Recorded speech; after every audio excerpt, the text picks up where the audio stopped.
तर पब्लिक स्वागत आहे तुमचं आपल्या नवीन व्हिडिओमध्ये बॅक टू यूट्यूब चॅनलमध्ये।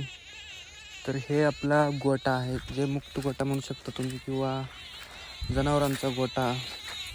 तर हे 50 फुटी आहे, उभं 50 आडवं 30 बघू शकता। तर कसा वाटतो नक्कीच सांगा।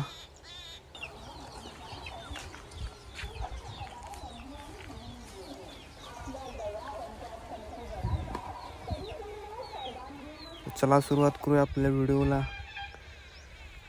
तर काय सकाळी उठून आपली मोटर चालू करायला लाईट आली, ती मोटर चालू केली तर आपल्या झाडाला मोहर लागलेली ते पण बघून घ्या, किती मोहर लागलाय, एकदम लालबडक दिसायला लागली।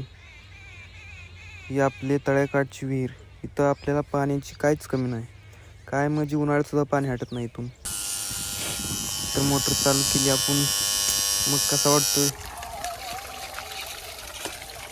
मोटर पाणी चालू झालेलं आहे। आता तिथून बाजरी भिजवायला चालू आहे। तर मग काय 10-10:30 वाजता दूध घालून आलो, तर गुरांची वैरणीचा टाइम झाला तर मग काय घेतला इळा, कापायला सुरुवात केली। हे इकडं आधीच कापलं होतं, ती आम्ही वैरण टाकतो काढून, का कापायला सुरुवात केली। तर तुम्ही लाईक करा, शेअर करा, कमेंट करा, आणि जर तुम्ही शेतकरी असाल तर नक्की सबस्क्राईब करा।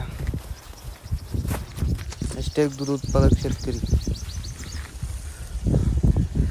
तर वैरण ह्याची कंस काढून घेऊया आपण आता। तर वैरण कापून झालेली, आता हे जी कंस बाहेर काढायचं आपल्याला, म्हणजे कंस मोडायची ती आपण लगेच मोडून घेऊया, टाइम न वेस्ट करता मोडून घेऊया आपण कंस।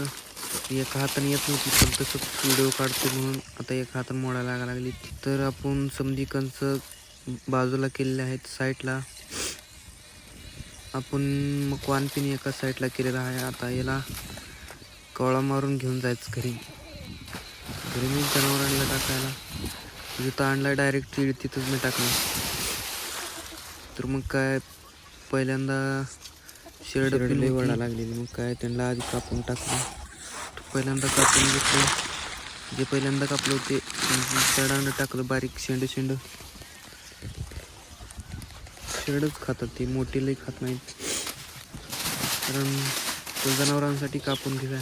पब्लिक सपोर्ट करा प्लीज, जनावरांना कापून टाकलेलं आहे। पब्लिक सपोर्ट करा, फॉलो करा, सबस्क्राईब करा, धन्यवाद।